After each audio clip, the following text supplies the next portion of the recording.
तम देख विषेख मोहन सातम देख विषेख अखंड तिमारुए सुख धामी अखंड मारुए सुख धामी पूर्ण प्रकाश भयोर में पूर्ण प्रकाश भयो उर में हिम द्वैत गयो लखेक ललामी उदयत गयो लखेक ललामी सद्गुण कुंज खिली मन मानस सद्गुण पुंज खिले मन मानस कर्म लोक दुरे भोगामी कर्म उलूक दुरे भवगामी आत्म रूप विराज रहे आत्म रूप विराज रहे गुरुदेव को बारंबार नमामि गुरुदेव को बारंबार नमामि ब्रह्मचर्य व्रति सुअखंड धृति ब्रह्मचर्य व्रति सु अखंड धृति सुकृति सन्मार्ग किए जिन तय सुकृति सन्मार्ग किए जिन तय प्रकृति से परे विकृति को हरे प्रकृति से परे विकृति को हरे संसति संताप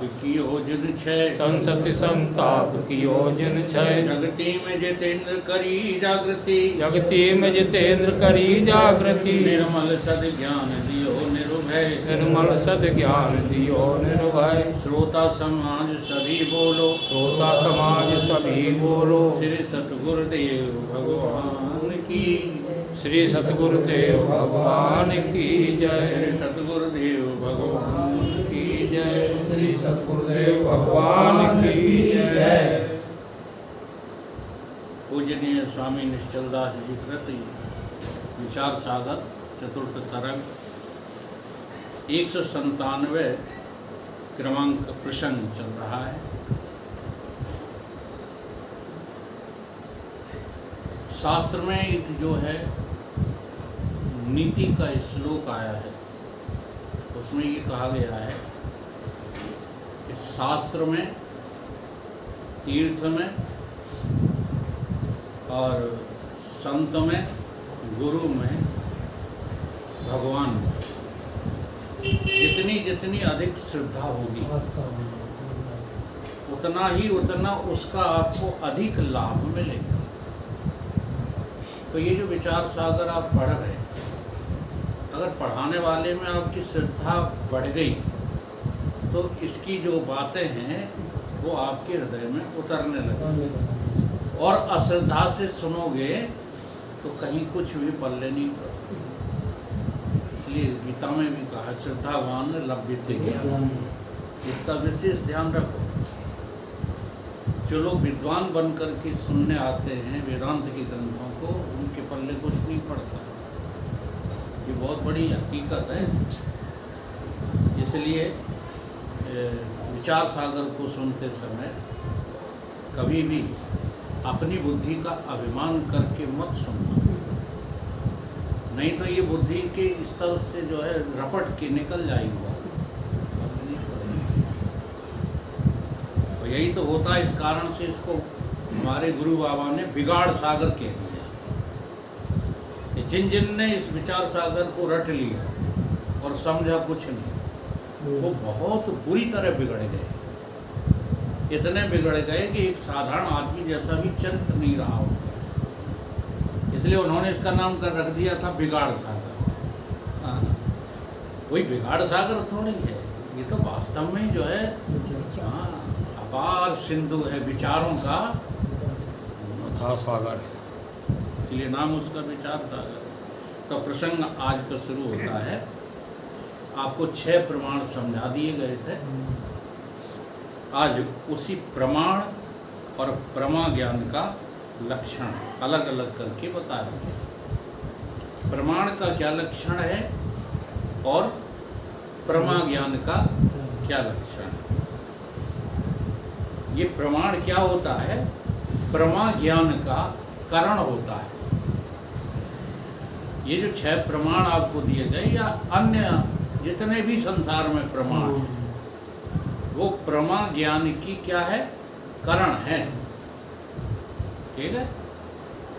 जैसे प्रत्यक्ष प्रमाण, तो प्रत्यक्ष प्रमाण की कारण 2 हैं, नेत्र और स्रोत बताया गया था।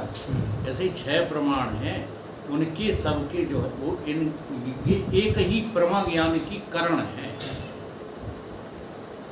कारण का अर्थ केवल यही इंद्रियां नहीं, करण का मतलब ये होता है जिसके द्वारा कोई बात सिद्ध होती है, उसको क्या कहते हैं? करण कहते हैं।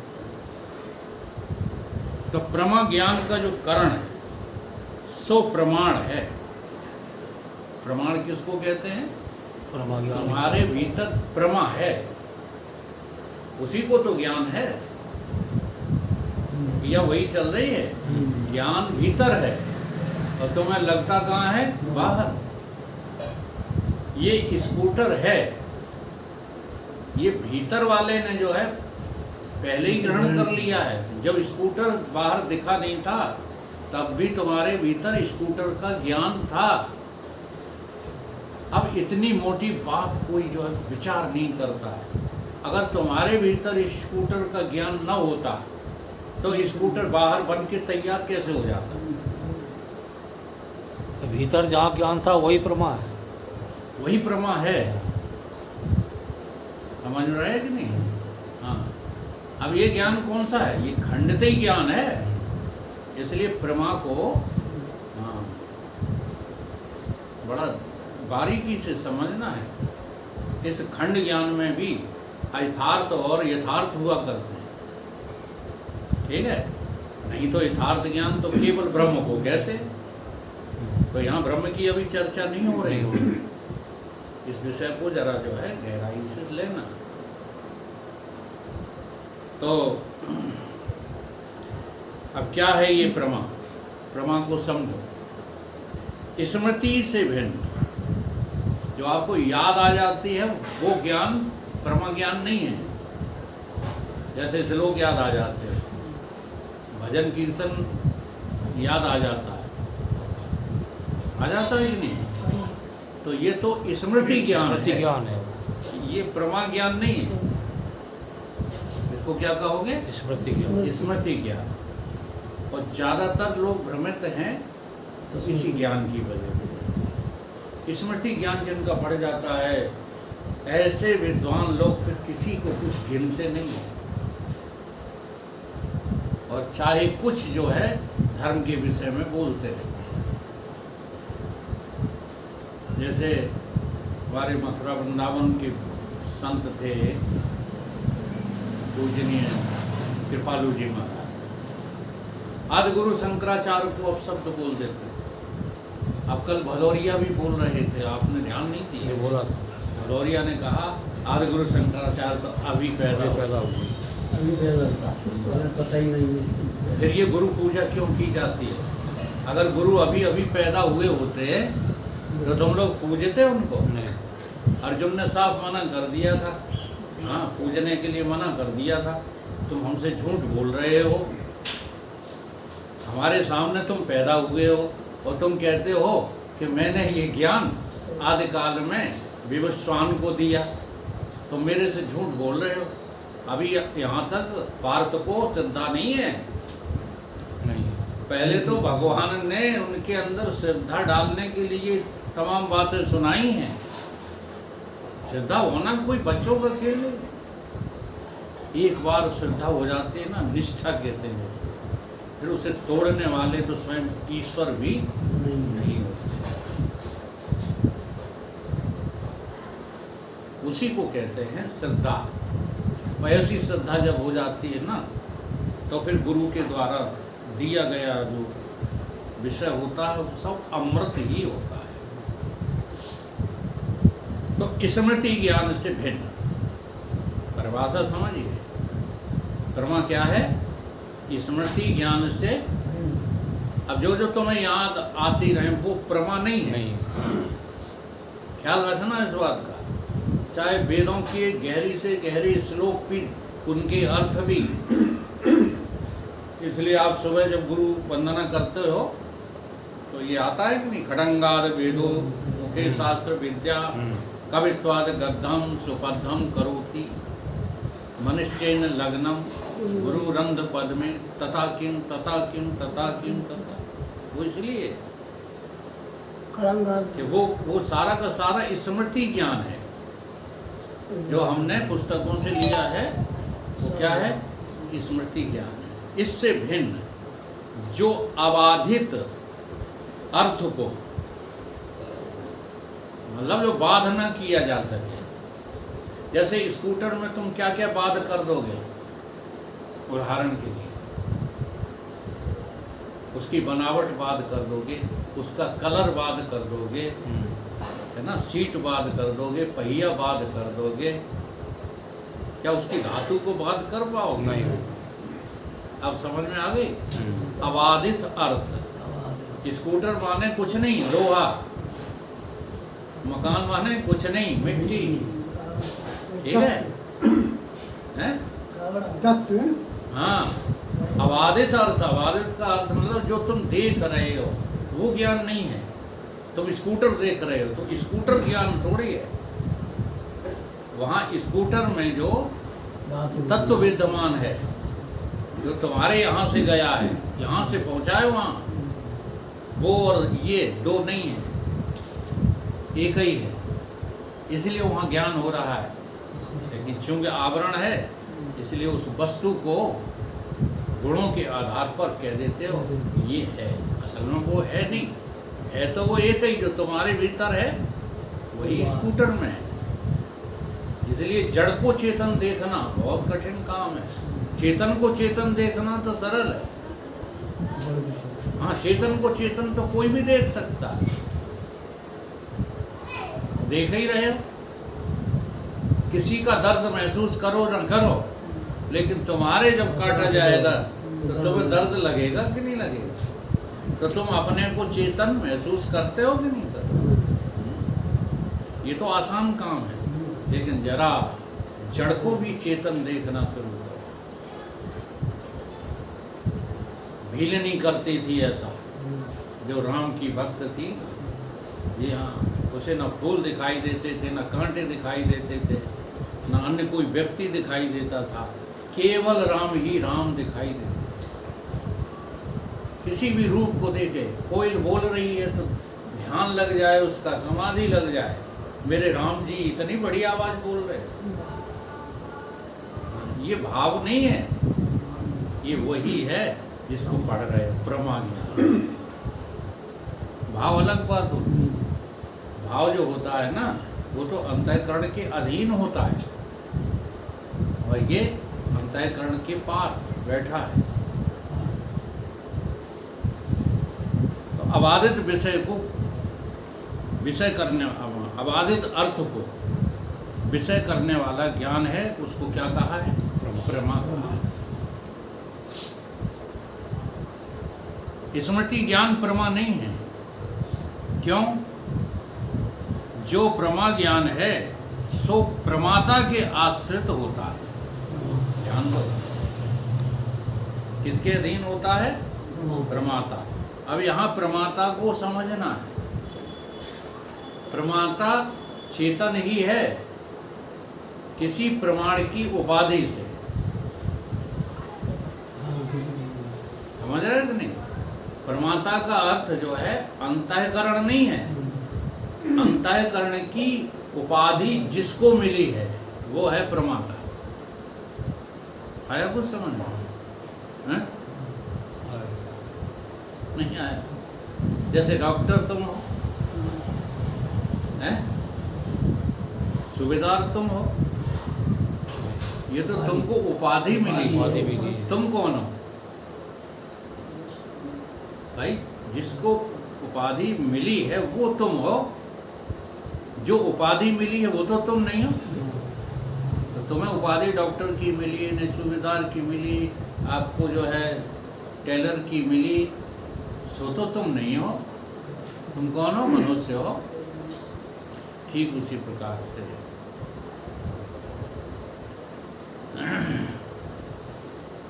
जो प्रमा ज्ञान है सो प्रमाता के आश्रित होता है। ठीक है? प्रमा ज्ञान किसके आश्रित होता है? प्रमाता के। और प्रमाता कौन है?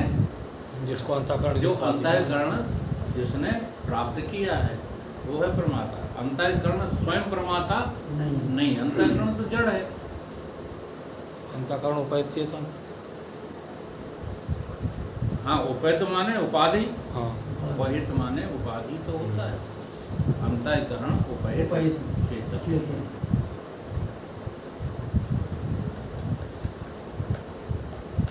और स्मृति प्रमाता के आश्रित नहीं है, किंतु साक्षी के आश्रित है। स्मृति किसके आश्रित है? साक्षी। साक्षी के। अब इसमें जरा फर्क समझना, एक ही साथ भास हो, ये पीछे पढ़ा है साक्षी और आभास, पढ़ा है कि नहीं? तो स्मृति ज्ञान जो होता है वो कहाँ टिका है? साक्षी के। देखो उदाहरण से जल्दी समझ में आ जाएगा। तुम्हारा स्वप्न कहाँ टिका है? स्वप्न में तुम्हारे पास इंद्रियां नहीं है, हैं क्या? प्राण नहीं है, कुछ भी नहीं है, फिर भी स्वप्न चल रहा है ज्यों का त्यों। जैसा जागृत है वैसा ही स्वप्न चल रहा है, लेकिन उसका आश्रयदाता कौन है? जड़ कोई है कि चेतन है? चेतन। ध्यान दो, ये तो बनाया तो जो है बुद्धि ने है, लेकिन आश्रय कौन दिए है उसको? चेतन दिए है कि बुद्धि दिए है? चेतन। ये फर्क बहुत बारीक है, वो समझना है। आपकी बुद्धि ने सपना बनाया है। देखो बुद्धि जब जो है जागृत में आ जाएगी तो सपना नहीं रहेगा, लेकिन आश्रय सपने को किसने दिया है? चेतन ने या बुद्धि ने? चेतन ने। हाँ, ध्यान दो इसको। तो जो हमें स्मरण होता है, स्मरण माने ख्याल, ख्याल माने ध्यान, तो उनको आश्रित कौन दिए हुए? तुम दिए हुए हो, तुम्हारी बुद्धि? हम दिए। हम ही तो दिए हुए हैं, चेतन दिए हुए है। हाँ, तो स्मृति आश्रित किसके रहती है?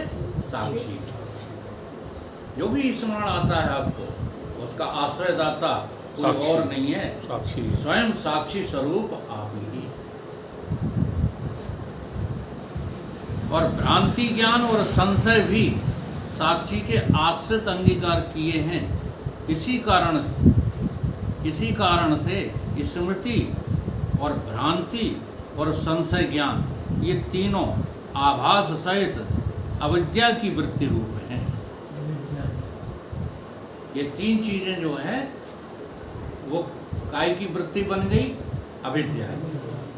जी हाँ, आश्रयदाता चेतन ही है। उन्हें बता दो, अविद्या को आश्रय कौन दिए? विद्या। इसको इस दृष्टांत के द्वारा समझिए कि अंधेरे को आश्रय कौन दिए? अगर प्रकाश ना होता तो अंधेरा कहाँ से आ जाता? हाँ, इसलिए आश्रयदाता तो साक्षी ही है, अंतःकरण की वृत्ति रूप नहीं। इसलिए ये तीन चीज है, स्मृति और भ्रांति और संशय, ये तीनों ज्ञान। एक स्मरण ज्ञान होता है आपको, एक भ्रांति ज्ञान होता है। भ्रांति ज्ञान तो आप समझ ही गए होंगे, ये जगत है नहीं परंतु दिखता है, ठीक है? कोई भी चीज़ है नहीं परंतु सपना है नहीं परंतु दिखता है, इसको भ्रांति ज्ञान कहते हैं। और संशय ज्ञान भी उसी से मिलता जुलता है। जब भ्रम होगा तो संशय होगा। संशय माने दो चीज़ों में फैसला नहीं कर पाना कि हम जड़ हैं कि चेतन हैं, हम ये हैं कि हम वो, ये सच्चा है कि वो सच्चा है, ये फैसला नहीं हो पाता, उसे क्या कहते हैं? संशय। तो ये तीनों ज्ञान, स्मृति ज्ञान, भ्रांति ज्ञान, संशय ज्ञान, आभास सहित अविद्या की वृत्ति है। आभास सहित कौन की वृत्ति है? अविद्या की वृत्ति है। ये जो है चेतन का वो नहीं है। हाँ, नहीं, चेतन का सामान समझ करके ये जो ये है वही हम है, ऐसे लोग सीख लेते हैं ना। हाँ, जो ये सब है वही हम हैं। अब कहने तो लगे हो लेकिन उसको स्पष्ट तो करो, ये नाम की कोई चीज़ है ही नहीं।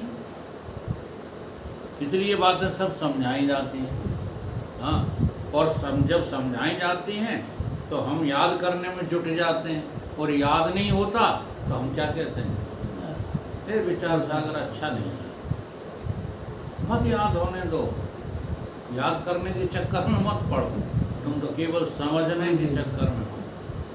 एक बार बात समझ में आ गई ना, याद करो चाहे ना करो, विचार सागर पे कमांड है तुम्हारा, समझ में आ जाना चाहिए। तो ये अविद्या की वृत्ति रूप है, हैं? ख्याल रखना, स्मृति ज्ञान, भ्रांति ज्ञान, संशय ज्ञान और आभास सहित, क्योंकि अविद्या किसको हुई है, अज्ञान किसको हुआ है, आभास। तो आभास सहित अविद्या की जो वृत्ति बनी, जो परिणाम आया सामने, अंतःकरण की वृत्ति रूप नहीं है। हाँ, आप ये समझते हो कि अंतःकरण की वृत्ति बन गई, जैसे बुद्धि का नाम बोध वृत्ति रख दिया है, मन का नाम मनोवृत्ति रख दिया है। तो मन की वृत्ति तो है, लेकिन क्या बिना अविद्या के है? इसलिए अविद्या रूप वृत्ति है, न कि अंतःकरण रूप। अंतःकरण रूप वृत्ति नहीं है, अंतःकरण की वृत्ति रूप नहीं है, इसलिए प्रमाता के आश्रित नहीं है, साक्षी के आश्रित नहीं, साक्षी के आश्रित है, प्रमाता के आश्रित नहीं है। प्रमाता माने अंतःकरण उपहित चित्त। जो अंतःकरण की वृत्ति रूप ज्ञान होता तो प्रमाता के आश्रित होता। अगर अंतःकरण की जो वृत्ति बनी है उसका रूप ज्ञान होता, जी हाँ, अब अंतःकरण की वृत्ति तो बनी रहती है और ज्ञान का पता ही नहीं रहता। ज्ञान, बच्चे जब खेलते हैं ना, तब उनका स्वभाव देखो, क्या उन्हें ज्ञान होता है, इसलिए वो एक दूसरे के ऊपर थूकते हैं। हाँ, हमने तो बच्चों को एक दूसरे के ऊपर पेशाब करते देखा है, ठीक है? तो वो ज्ञान जो है वो किसके आश्रित है? वो साक्षी के आश्रित है, अंतःकरण के आश्रित नहीं है। और इसी को प्रमा कहा है। स्मृति ज्ञान अंतःकरण की वृत्ति नहीं है। आप कहते नहीं हम याद भूल गए, तो बड़ा बुरा लगता है, जैसे तुम्हारी अंतःकरण के ऊपर जो है, हाँ, बहुत बड़ी पकड़ हो। असल में अब क्या बताएं, ये बात जब तक समझ में नहीं आएगी तब तक आपके विश्वास में भी नहीं आएगी। जीव नाम की कोई चीज़ है नहीं, हकीकत तो ये है। हमारे भीतर से कुछ निकल जाता है, ये बहुत बड़ा धोखा है, कोई नहीं निकलता करता। अब इस धोखे को सिवाय ब्रह्मज्ञानी के और मिटा कौन सकता है, बता दो। ये देख कैसे पागल बना रहे। अभी थोड़ी देर बाद इनके भैया जो है, थोड़ी देर पहले चल रहे थे, घूम रहे थे, बातचीत कर रहे थे, अब है ही नहीं, कहाँ चले गए? इस प्रश्न को लोगों ने बड़ा उलझा के रखा है। इस प्रश्न के जवाब में अनेकानेक जो है संप्रदाय खड़े हो गए हैं। कोई कुछ कहता है, कोई कुछ कहता है, इन्हीं में टक्कर हो रही है। लेकिन अनुभव करके देखो आप, तो अनुभव में वेदांत का ही आपको अनुकरण करना पड़ेगा।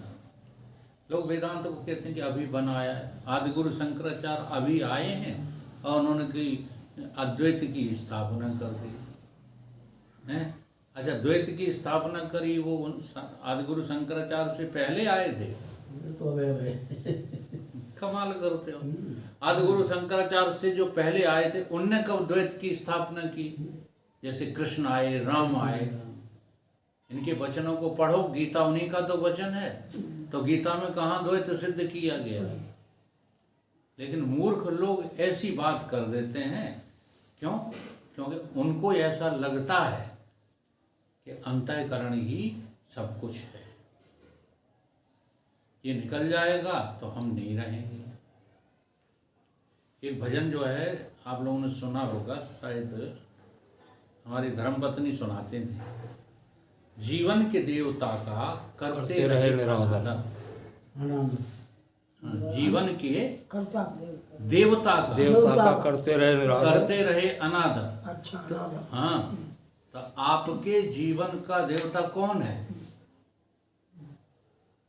आपका जीवन है अभी, तो इसका देवता कौन है? बोलो। को है? देखो, अनादर कर दिया। मतलब जीवन का देवता मृत बता दिया, चेतन का देवता जड़ बता दिया। कितनी बड़ी भ्रांति में जी रहे हो। प्राण नाम की कोई चीज है ही नहीं। अब इन्हें देखो, उनकी गलती नहीं है, सभी को जीवन यही लगता है। प्राण नहीं रहेंगे तो हम नहीं रहेंगे। यही जीवन लगता है। ये जीवन है ही नहीं। जीवन उसको कहते हैं जो अनंत होता है, जिसका कोई अंत नहीं होता। काल भी जिसको खा नहीं सकता उसे जीवन कहते हैं। कहते हैं कि नहीं? तो जीवन का देवता कौन हुआ? बार बार विचार करो। देखो, जब प्राण भी नहीं थे तब तुम्हारा जीवन था कि नहीं था? विचार करो। जब आपके पास प्राण भी नहीं थे तब आपका जीवन था कि नहीं था?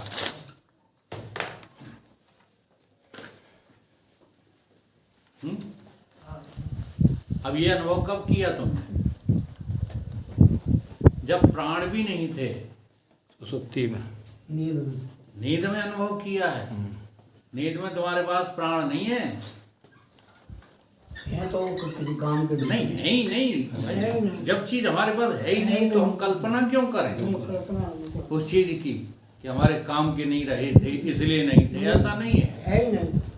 हाँ, अब जब तुम किसी के काम के नहीं रहोगे, देखो दोनों में फर्क देखिए। आप लंगड़े हो गए, लूले हो गए, अंधेरे हो गए, ठीक है, हो तो किसी काम के नहीं हो, लेकिन तुम्हारा होना पना नष्ट हो गया क्या? आप तो समझिए। तो इसी तरीके से जब हमारे पास कुछ भी नहीं होता है तब भी जीवन होता है। मन बुद्धि चित्त अहंकार प्राण आदि कुछ भी नहीं होता मेरे पास, तब भी हमारे पास जीवन होता है। और वो जो जीवन होता है उसको कायम, यानी वो उसका आश्रयदाता उसी के साथ है कि अन्यत्र है कहीं? सही। तो जीवन का देवता कौन हुआ? ईश्वर। फिर गड़बड़ में आ गए, इतनी जो है गहरी अनुभूति तुम्हारे हाथ पर रख देते हैं और फिर भी तुम इतने चिपके हो इस जड़ता से। इसलिए कह दिया किम समझे ये जीव जड़, कलमल ग्रसित विमूढ़, श्रोता वक्ता ज्ञान निधि कथा राम की। किम समझे, कैसे समझे? क्योंकि इसने जड़ता को पकड़ रखा है। अब बिल्कुल स्पष्ट बात है कि नींद में तुम्हारे पास न बुद्धि है, न चित्त है, न अहंकार है, न प्राण है, न देह है, न स्थूल देह है, न सूक्ष्म देह है। जीवन है, परंतु इस अनुभव को आप जो है अनुभव नहीं बनाना चाहते। नींद में किसने देखा? तुमने देखा है और किसने देखा है? नींद में तुम थे कि नहीं थे? तो ये अनुभव करने की बात है कि शास्त्र से जो है इबारत रटने की बात है? अनुभव करो ना। हमने पहले ही कह दिया है, हमारी व्याख्या को वही लोग सुने। हम ये नहीं कहते हैं, गलत आप शब्द नहीं बोलते हैं, जो हमसे श्रद्धा रखते हैं। अगर आप विद्वान होकर यहाँ बैठोगे आपकी समझ में कुछ नहीं आएगा। इसलिए विद्या का अभिमान त्याग करके हमारी बात सुनोगे तो वो हमारी नहीं है, वो आपकी अपनी निकलेगी। तो अनुभव करो। हाँ, जीवन है कि नहीं नींद में?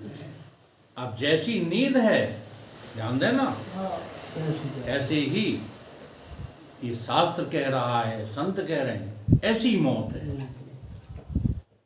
ठीक? तो जिसे लोग मृत्यु कहते हैं उसे तुम जीवन देखना शुरू क्यों नहीं करते? मरने के बाद जीवन है कि नहीं है?